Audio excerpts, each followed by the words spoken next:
Oh, you haven't said agree as well. Come on. You don't believe that. No, I do. You don't believe that. Football fans love an opinion, but what happens when you put two rival fans face to face? Can they agree, or will they see things completely differently? Welcome to Head to Head.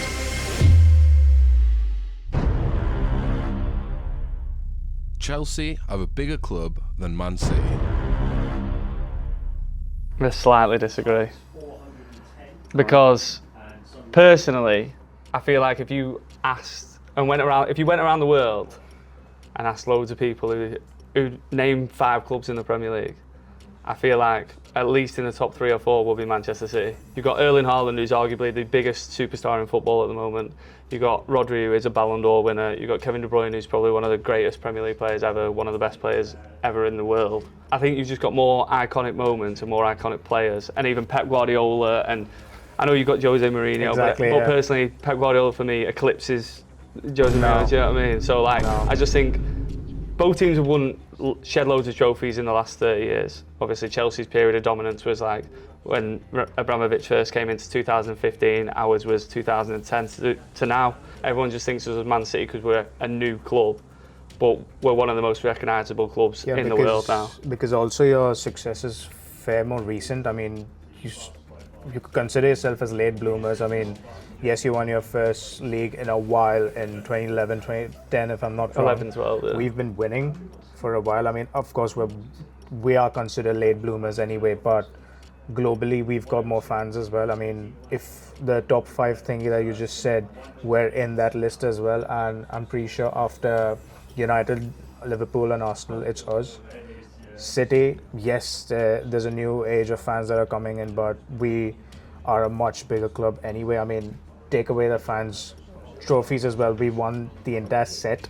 We're the only team that's won the entire set. And like I said to you though, that's only because we've not participated in the Conference League, do you know what I mean? In the Europa League, we were pretty poor. We got in the Europa League through fair play. You know, when they did the bookings thing, they don't do it anymore, I don't think, but we got in through that system. Yeah, and but it's like, you also need to win when you're in there. I mean, like, I remember your first Europa League. I think you didn't win any in your group stage.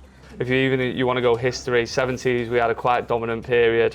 And like I said before about the biggest attendance in English football is at Main Road.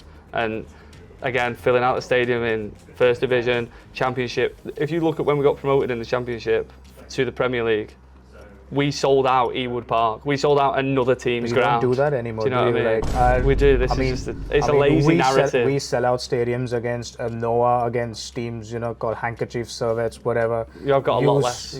Doesn't matter. You still need to. I mean, if you're that big of a club that you could say it out to be.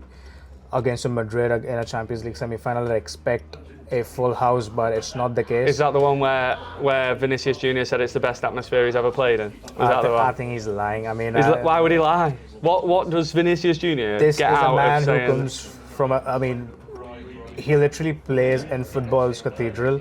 But what does he get out of saying that and Fede Valverde, half the Real Madrid squad said that the best atmosphere that they have ever played in is Manchester City away. These players have played at Anfield. These players have played in and that's my point. That's you could waffle in front of cameras. Why not? But why would he? What would he get out of that? What has he got to benefit from lying there? Nothing. Media stuff. But it's not. It's not. That's my point. So like, if players, I'm not disagreeing that some games, but that's like most home grounds. You said yourself. Stamford Bridge can be quiet as anything sometimes. Yeah, this season. That's the problem with success and big teams. You get games like that. I don't think it's a massive distance. No, it's not. I mean, it's not. The gap's not miles apart. I just think we are. I'm always going to say that I think we are a bigger club. You're on your way, I would say, but we are way bigger. I mean, I wouldn't say way bigger, but we are bigger as we stand. I will personally always go for myself. Manchester City's dominance under Pep Guardiola was more impressive than Chelsea's under Mourinho. Strongly agree. It's arguably the most dominant period in Premier League history. 6 league titles in 7 years, 100 points, 98 points, 4 in a row, treble. Won the domestic treble, the European treble. He won every single trophy there is to imagine. And he did it all while playing arguably the best football we've ever seen in the Premier League. I mean, if I have to make a case for me, right, like, we've got our 15 goals Correct. conceded in Yeah, the so, season. yeah. We were unbeaten at home for like 4 or 5 years under Mourinho. Mourinho, I think through his time at Porto as well, he didn't lose for something like 9 years or something. But yeah, again, so, that's sport. But yeah. I don't think you could compare to the way City dominated. Yeah. I mean, it was not even like you winning leagues. It was just steamrolling. I mean, just smashing people away. We used to play teams, and it'd be like the media and stuff would be like, "Oh, we might as well just call this 2 or 3-0 already." Do you know what I mean? Yeah. Like the game was done, and it was the way we played the football. In that, the goals we scored, the amount of goals we scored, the football we played, the players we've produced, technically, or like developed, or whatever you want to say. Like we won 100 points with Fabian Delph at left back. Do you know what I mean? I mean, most teams don't do that. I mean, I don't think I can argue with that. Yeah. I remember it was a Centurion season as well, and I think we were the current champions. Yeah. And Conte was criticized a lot for us not attacking that much. Yeah. And he's just gone in the press conference like, what else am I supposed to do if I don't play defensive, concede 6 and 7s? Surprising, that's exactly what we happened, did. yeah. The next season. We conceded 6. So Yeah. I don't think I can argue with that. Frank Lampard is a better Premier League legend than Kevin De Bruyne. I'm going to disagree. I'll let you go first. For me, he's the better in the Trinity debate as well. Gerrard, Scholes, Lampard. Yeah. A lot of people started watching Premier League, I know, because of Frank Lampard, the iconic number 8. I mean, led us has got a great legacy as well at Chelsea. I mean, he led Chelsea at the Allianz in 2012, led us again in the Europa League as well, multiple titles, has literally changed games by the scruff of his neck. For me, he's the best. I mean, listen, this is where I've just gone disagree. Because Frank Lampard, I actually loved Frank Lampard when I was a kid. When I had an England top, Lampard on the back. I loved him. The goals he got is absolutely outrageous. However, Kevin De Bruyne for me is the best ever midfielder the Premier League has ever seen, and the stuff he could do was ridiculous. One of the best, I would say. Even managers have turned around and said, we thought we were all right, and then Kevin De Bruyne just decided, do you know what, I'm just going to turn it on, and then they instantly scored 3 goals. When he was coming back from a big injury, Jurgen Klopp in an interview said, what am I meant to be doing? Be scared that Kevin De Bruyne's warming up? Comes on, scores and assists against Newcastle. We go on to win our 4th league title in a row. He won 6 Premier Leagues with Pep Guardiola. He was the main man in one of the best Premier League teams ever. If you are the standout performer in a side full of superstars, that elevates you to a certain level. I just think Kevin De Bruyne is that great as a player. Is one of the best ever. Yeah, I agree personally as well that he is one of the best midfielders. I mean, does he have a better legacy than? I just think, Frank, though? So Kevin De Bruyne, every season he was fit, was the best player in the league. The same can't be said for Frank Lampard. That's the reason. That's where it changes. I don't remember a Premier League season that Kevin De Bruyne wasn't the best player in the league when he played. I don't remember Lampard not having a bad season either. Yeah, no, I'm not saying he had a bad season. What I'm saying is he wasn't always the best player in the league every season he played, though, was he? Whereas Kevin De Bruyne was. So that's what I'm saying. I'm saying it's not massive, but he was. Nah. I think Lampard's. I mean, it's again not a world of difference. Yeah, it's not massive. Listen, if we're doing the top 10 rankings of midfielders, they're both in it. It's just Kevin De Bruyne's. It's just Kevin De Bruyne's number 1, and that's. No. That's the difference. No. I have to put it there. Go back in the middle. Enzo Maresca will be better than Xavi Alonso. You're going strong on these. Yeah. So I'll let you explain why you think it. Look, grateful for what he did. Won us the Club World Cup conference, whatever. He has a certain traits where, I think it comes down to lack of experience and a bit of. Am I allowed to cuss? Am I okay to cuss? Okay. I think he lacks cojones. He lacks the balls at times. Because the best example I can give you is why he's not a big game manager. It's these decision makings that separate the average with the best. The reason being, Alonso, again, you forget just winning the Bundesliga in a league where Bayern completely dominates. To win it the way he won it, Invincibles again nearly won the treble. He lost, the only game he lost was against Atalanta. I don't think they're in the same bracket when it comes to managers. He's a decent manager. I'm not throwing no shade on him. So for me, I'm not disputing about the pedigree of the manager. Xabi Alonso went unbeaten at Leverkusen. He knows his stuff. He's evidently a top coach. But who is going to be better at Chelsea or Man City? I think it will be Maresca, just due to the fact Chelsea is an absolute mess of a club.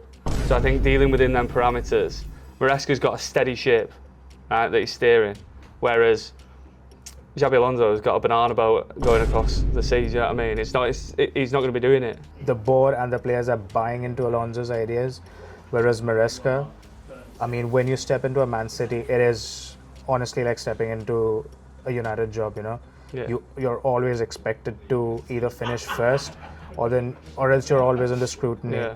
I think the pressure is going to get him. I think they'll be absolutely fine, because I think there is an understanding, maybe that there isn't at, say, when Wenger left Arsenal and when Ferguson left United. I think there's an understanding that City fans are more like, listen, we're going to have to move on to a different era. Don't let him linger around the club. Don't let him have a box that he's just sat in for 10 years looking down at everyone. Don't have him showing players around the training ground. We are starting a new era of things, and I think Pep Guardiola has passed down a side that is ready to challenge for a league title. We will finish above Chelsea this season. We will finish above Chelsea the next season. We will finish above Chelsea for the next 5 years.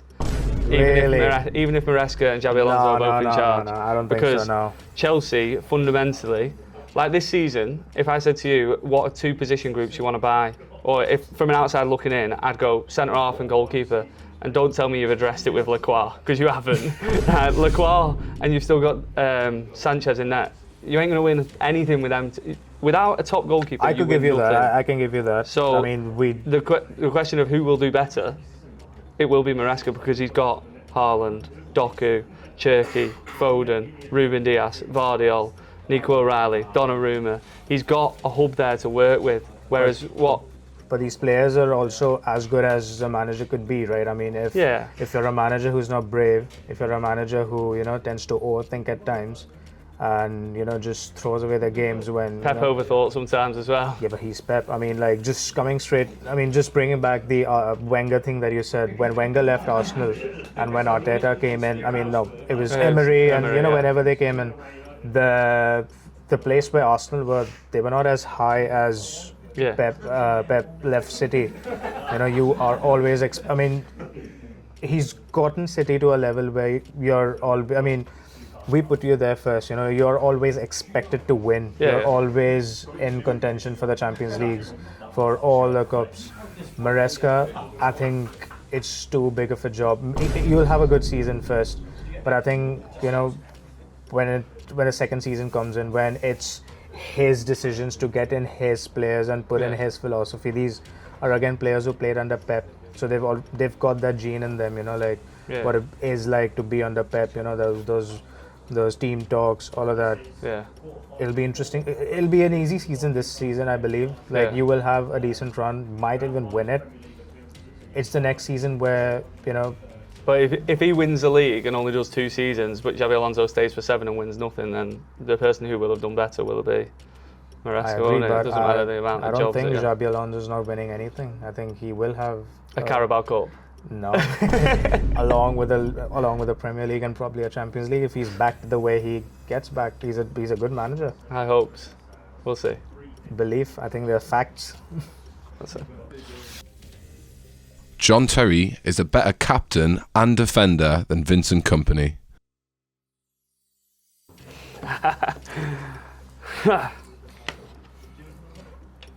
Captain, leader, legend. You don't hear about that. You don't hear anyone say that about Kompany. He's good. I'm gonna go here. No. For one reason and one reason only. No. This man, I could never disrespect him, because he has given me 2 of the greatest moments of my life supporting Man City. That header in the derby when we were going for the league title the first time around. Yeah. We were 8 points behind, got it back. We played United with about 3 games to go, I think it was, something like that. and it was winner takes all essentially, and it was at my end, and he headed it absolutely colossus into the back of the net. Bam, big moment. We go on to win the league. So big moments, he steps up whenever he's needed. I hear what and you he's say. also respectful to his fellow players' wives as well, which is also part of being a We were leader talking about footballing. and a captain. Do you know what I mean? He's also respectful to his mates' wives. So. I mean, outside, I'm not gonna stray away from footballing. He does what he does outside, But I hear what you're saying, and I completely agree. Yeah. But that still does not make him a better leader, because even when John Terry wasn't playing as much in his twilight years, basically, the reason we won the season when in Conte's first season especially, it was because we had him in the back room. Yeah. Because just the very next season we capitulated. I mean, we were second until December, and then it's just gone down. Because he commands, he needs that, and even now as well, when whatever was happening on and off the scenes, it was him still caring about the club, voicing his opinions, wouldn't say pleading, but wanting to be considered for positions in and around the club, so he can instill those cultures again, because he knows what the club is about. I'm not debating that. I could just never go against Company. I can never go against him. You're not going against him by agreeing to something. I am. In terms of being a captain, a leader and a legend, Vincent Kompany is that for me. He brought my club. He was our first signing under the Sheikh Mansour era, and he was there, bought as a midfielder at the time, moved to centre half, had his injury problems, sorted him out, was part of all three managers that brought us success. He was the only person who stayed throughout the whole thing, and when he left, I'll be honest, shed a tear a little bit. I hear everything where you say, but the first three words I used, captain, leader, legend, the world says about John Terry. That's Vincent Kompany for me. No. But Phil Foden is better than Cole Palmer. I've watched them both. We had them both.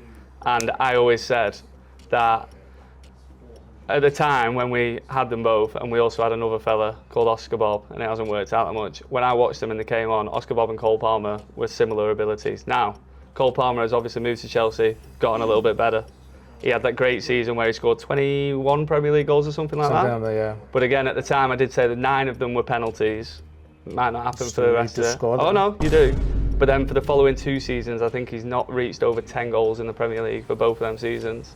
He's been poor, and I know you'll say, oh, he's been injured. Well, if you're injured, get surgery and get it sorted. You've had 2 years to sort it. You can't be injured for 2 years. Foden's been He's been poor the last one, yeah, last I agree. 2 seasons. But he also pulled a 007 stat in the Euros. Yeah, listen, some people can't play well for England. Look at Scholes, look at... The thing about Foden, in my opinion, is he's a good player, but he needs a system, whereas Cole Palmer is a footballer, your old school footballers, where you don't need instructions on where to be positioned, how to pass, because again, Foden has struggled in the last 2 seasons because he looks like he's out of ideas. Or energy. And same thing could be said about Palmer as well, because, He's only had 3 seasons at the top. Yeah, but he was a bench player until then. He's not had a break. Yeah, but Foden's not had a break for 8 years.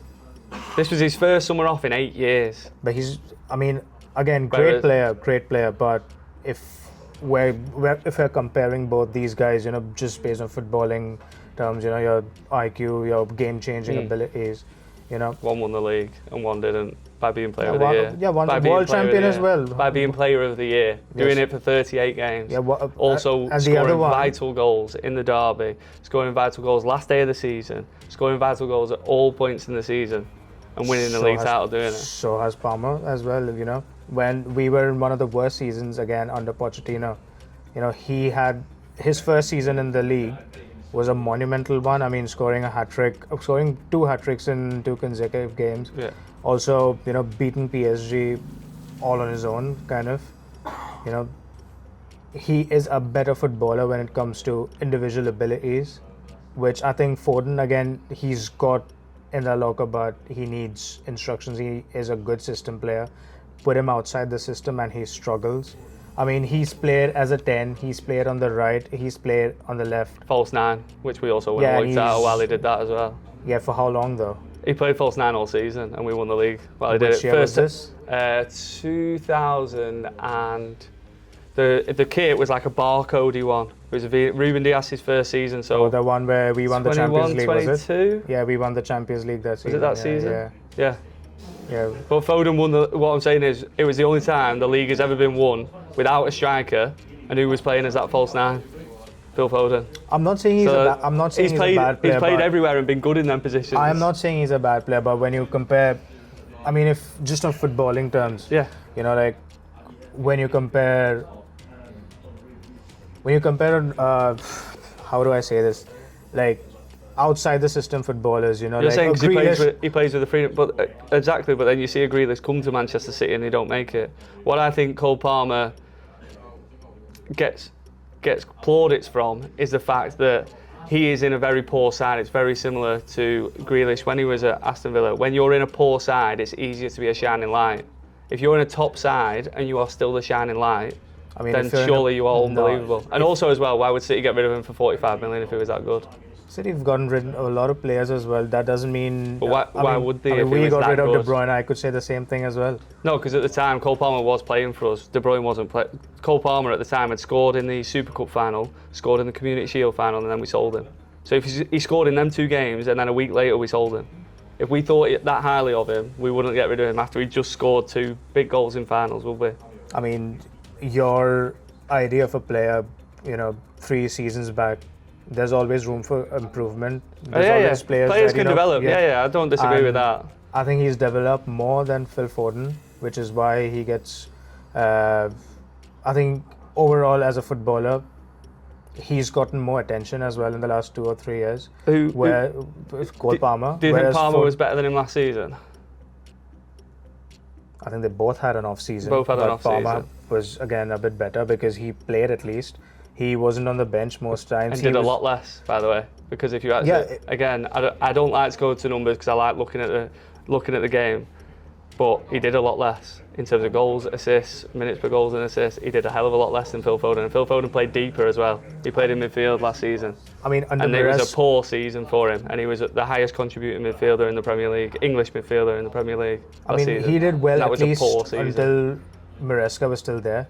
I mean, the entire club went to dogs. Yeah, when no, I Maresca know, was sacked, I know. So it's quite unfair to put it completely on Cole Palmer. No, I just think Palmer's living off that first season at Chelsea because the 2 following ones have been extremely poor. No, he had a good second season as well. I mean, I'm not going to toot much on the Conference League win, but Yeah. I mean, he had a decent Club World Cup as well. I mean, Yeah.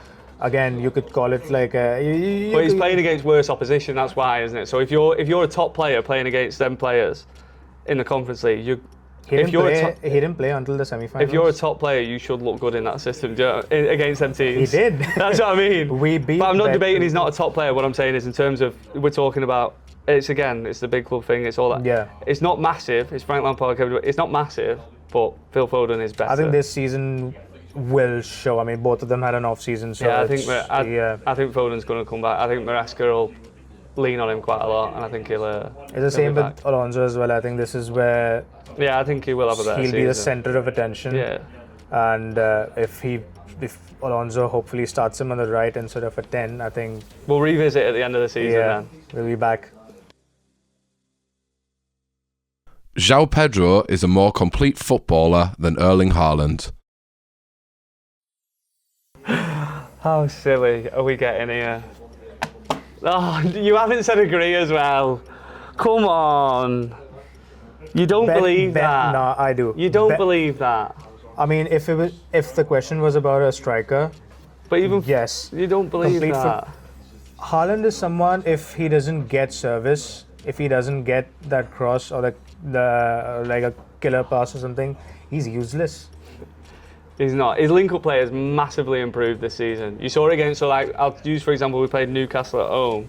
They tried to man-mark him out of the game. He dragged defenders about everywhere, and then what it did, it opened a load of space up for everyone else. But that was through him linking up with other people. He gets completely different referee throughout the whole Premier League because of how big he is. Because of how big he is, he does. Are we talking about referees? No, I'm saying that I'm just using Haaland as an example because he's a complete footballer. So when he has to hold the ball up, when he has to play the ball, he will get fouled at 9 times out of 10 and still has to keep hold of that ball. And he does, 9 times out of 10. His game as a striker is the best. Like, if you're speaking about orthodox strikers, your traditional strikers, he is up there. As a complete footballer, no. So what you're saying is, if you take away the goals, you'd rather have João Pedro in your team than Haaland? Absolutely. No. I mean, João Pedro scores goals. João Pedro is a good footballer, but he didn't even go to the World Cup with Brazil. Yeah, that's Ancelotti's mistake, and he found out why when Igor Thiago even played that first half. But my point is, if Carlo Ancelotti, one of the greatest ever managers, doesn't fancy him, there's a reason why, isn't there? And he messed up. And I'm not saying I think he should have been there. Exactly. But Carlo Ancelotti, who knows more about football than me and you, decided he didn't want him there. There's a reason for that. Yeah, and he got it wrong. But as a footballer, Haaland offers you 10 times more than what João Pedro does in terms of off the ball running. He is miles better at. João Pedro loves to drop in. Great. Yeah. But if you're doing that all the time, where's my striker making the runs into the channels? Where's my striker stretching the defence, making them run? It's hold-up play, battling centre-halves. You put him against Gabriel, Saliba, you put him against any centre-half, he battles them and he wins most of the time. He wins them battles. See, that's the thing about Pedro, right? Like, when you're comparing him with Haaland, the striking position is the only you can talk about, whereas João Pedro, he usually plays behind the striker. Yeah. And when you don't have a striker, he can even slot in and deliver numbers as well in that. And if not that, he drifts a lot towards the left as well, where his dribbling comes in play. His passing's great. Again, when he drops in and he has to spray passes to the wingers, he does that as well. Haaland, yes, hold-up play, great. Finishing, next to none, like. But as a complete footballer, I don't think you could speak to. It's ridiculous when people compare him to an Mbappe as well. Haaland and Mbappe. Two completely different players. Exactly, and the case is the same here as well. But if I'm saying to you, so I know what you're saying about being a striker, but that is part of being a footballer because that is their position. I'm saying take away the goals, take away the amount of goals that both of them score. If I'm starting a number 9 out of the two of them without the goals, I'm still picking Erling Haaland because he stretches defences, he holds up the ball, he brings players into play better than João Pedro for me. I mean, on paper, yes, but if you're speaking about complete footballers, again, it's not just about strikers, is it? But that's where they play. So then you could say like, who's a better footballer, Phil Foden or Erling Haaland? Unfortunately, you've got to say it on the footballing ability of that position. And João Pedro has it better than. I mean, take away finishing again. I mean, yes. You know what? Keep finishing again. Keep finishing. It's nowhere near that. No. If we keep finishing, it's nowhere near. Put in all the attributes. I think Pedro is a better footballer. He's a better complete footballer than Haaland. I'm very happy. But Haaland is a better striker, I would say. I'm very happy with him, so I'll stay where I am. I would take Haaland as a striker as well, but would I not take João Pedro? No, I would take João Pedro any day. Yeah. No worries. Oh, man. Didn't want to do that, to be honest. It's all right. I get it.